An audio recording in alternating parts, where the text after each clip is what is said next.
right, welcome to today's episode of Tomorrow's Leader, where we dive deep on all things leader related to leading you and other people. I am John Laurito, your host today and every day.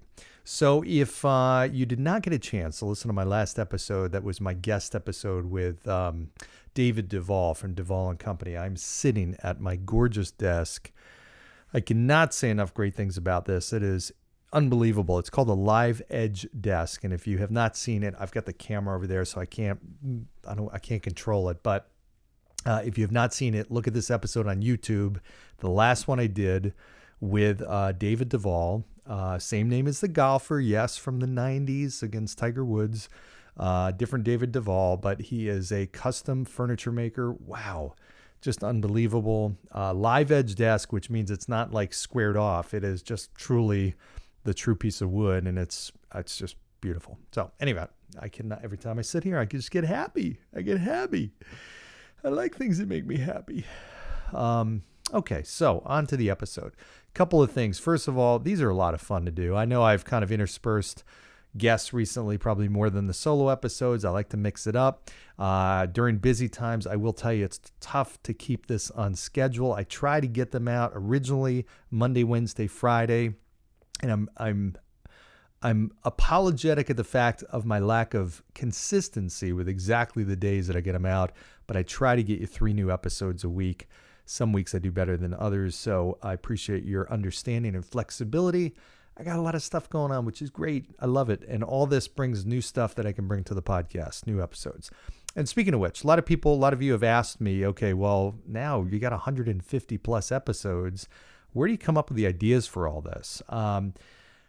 Truthfully, I do come up with the ideas from working with leaders and seeing real situations. I mean, most of my ideas, most of the content, most of the topics that I bring to this show are based on either observations that I have out in the world and something strikes me and I turn that into a leadership lesson, or it's in a conversation with one of the many great leaders that I get a chance to work with, and it's an issue or struggle or challenge that they're having or something that they've done really well that I love to bring to the show and share with other people. So I just literally on my phone, as I'm going through the week or the day, I'll just plug in when I have an idea. You know, sometimes I'm driving, that's not good, but I'll plug in my phone. Okay, hey, I got to talk about this, so then I go to my list, and that's how I produce these things. So for those of you who are curious of where these things come up with, and I don't sit in front of the camera without an idea. I build them through the week and then bang. But I don't script this, as you know. It's kind of off the cuff. I have some ideas and I go for it. So in any event, let me start with just a thought. So I was golfing recently with my dad. My dad is 86, about to turn 87. And by the way, he is a great golfer for 87 years old. This guy gets out there and hits the ball, and I mean, drives it when he gets a hold of it, a good 250 yards. I mean, I know many 25-year-olds that can't drive at 250 yards. My dad gets out there at 80, almost 87, actually in another month. He'll be 87, and he drives it like 250 yards. It's unbelievable. Any event, he's become a very great golfer, and I love getting out there with him. So he and I were out playing golf. It was a beautiful day, beautiful afternoon, and I just remember for the first maybe 5 holes, my mind was on everything else. I was thinking about work. I was thinking about podcasts. I was thinking about all kinds of stuff that was occupying my mind. What do I have coming up? I got presentations coming up and workshops and this and that I got to prep for. And I found myself really just not in the moment. And you know what I'm talking about. We've all been there before, where you're just like in such a different place. You're nowhere near in the moment that you're in. And here I am on a beautiful golf course with my dad, who I love, 87 years old, playing golf in this rare time. And I just suddenly became very aware of the fact I was not in the moment. And thankfully, at hole 5 or 6, I just snapped out of it And I said, I took stock in everything that was happening. Here I am with my dad, spending a great afternoon with them on a beautiful day, on a beautiful course. I started looking around at this course, and it was beautiful. A place called the Preserves at Jordan Lake in North Carolina.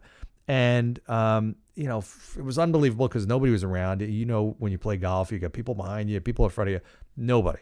It was like we had the course to ourselves, and it was incredible. And I just remember looking around and watching my dad, swing and looking around at the beautiful scenery and hearing the birds chirp. And I'm like, wow, this is amazing. And I just became so in the moment. And for the rest of that round, it was one of the best rounds I've had. Not in terms of how I played, although we did play really well, but it was just so much fun. We afterwards sat down, had a beer. I mean, it was great. It was one of the best times we've had. And it just made me realize that there are so many times where we are so caught up in what is happening tomorrow or the next week or the next day or the next year or whatever, or something that happened yesterday or last week that we're beating ourselves up about or we're stressed about. And we forget to live in the moment. We forget what's going on. And in many cases, what we are experiencing or should be experiencing is phenomenal. I had this habit for a long time that I would go on vacation and I just would be so forward thinking that on the first day of vacation, I'd already be thinking about, wow, I've only got 7 days left. And the next day it was 6 days left and it was 5 days left. And I'd be so focused on and I don't even know why I did this, but of what was coming down the road that I forgot to just, hey, you know what? Put the blinders on, block everything else out, and just enjoy the moment. If you're on the beach, enjoy the moment. Listen to the waves. Actually listen to the sound of the waves.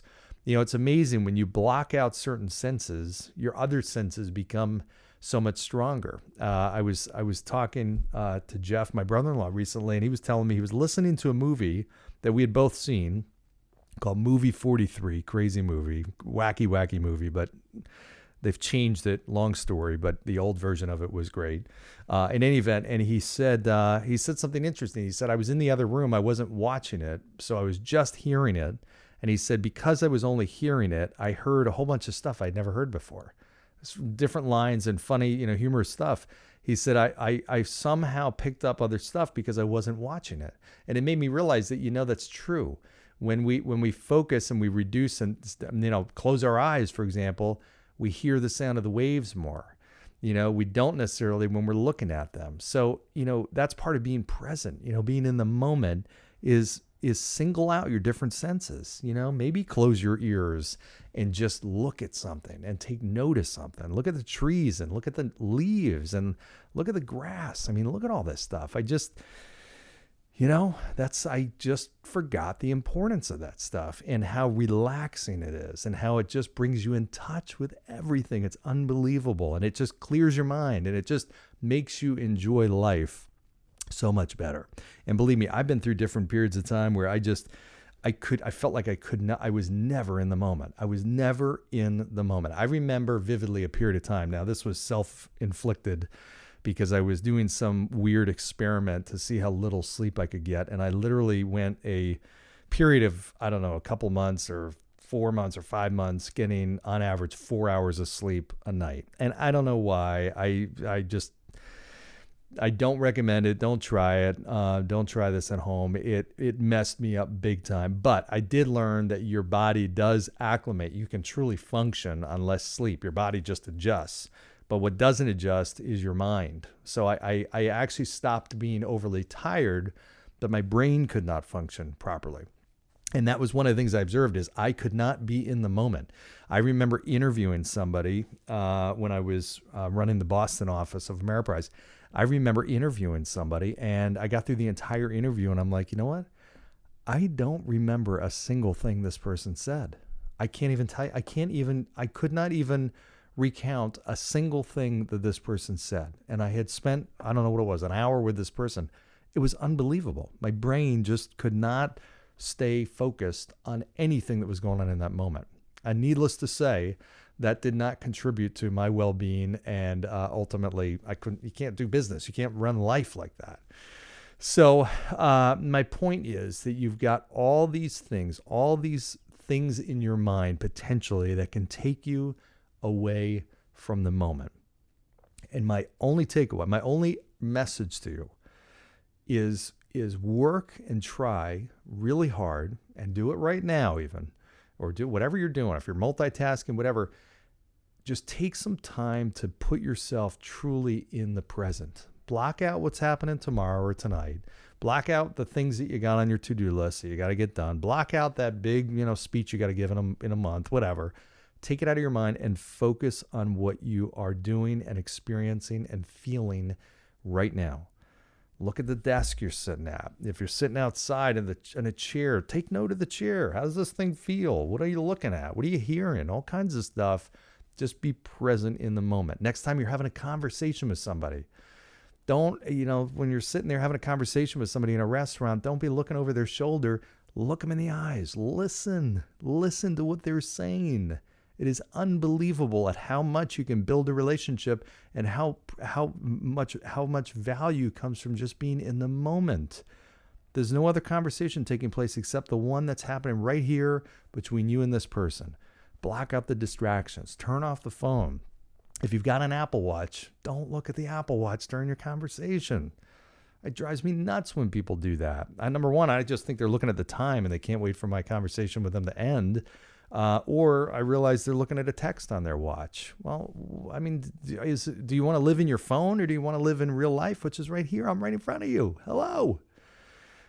So my point is, this was my day on the golf course, which it was a major revelation for me that as much as I felt like I've gotten better at it over the years, sometimes the more you have going on in your life, the harder it is to do.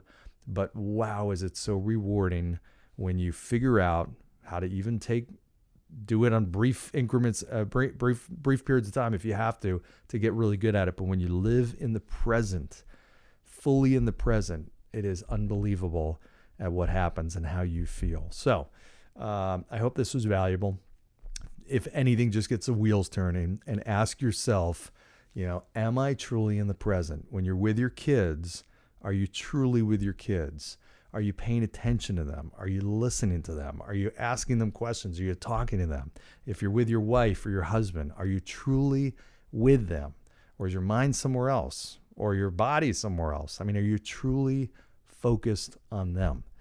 And when you're with a friend or whatever, I mean, that's what being present is truly all about. So again, hope this gave you something to think about and more importantly, something to do. So in any event, I greatly appreciate your consistent listening. I get lots of feedback from all of you on different shows, different episodes, topics that you found valuable. It means a lot to me. I will tell you, when I hear from you, I cannot tell you how much it means to me because I'm used to doing live presentations where you get immediate feedback from people.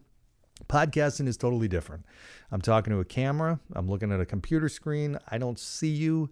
I don't hear from you unless you reach out to me. I don't even know everybody that listens because all I get is data, and some of you are all over the world, which is kind of cool. But I'd love it if you reach out to me. Let me know who you are. Let me know your thoughts. Let me know your ideas on future topics, future guests, all that kind of good stuff. And in the meantime, share, like, subscribe, and go down below and give that 5-star review. I greatly appreciate it. Thanks, everybody. Take care.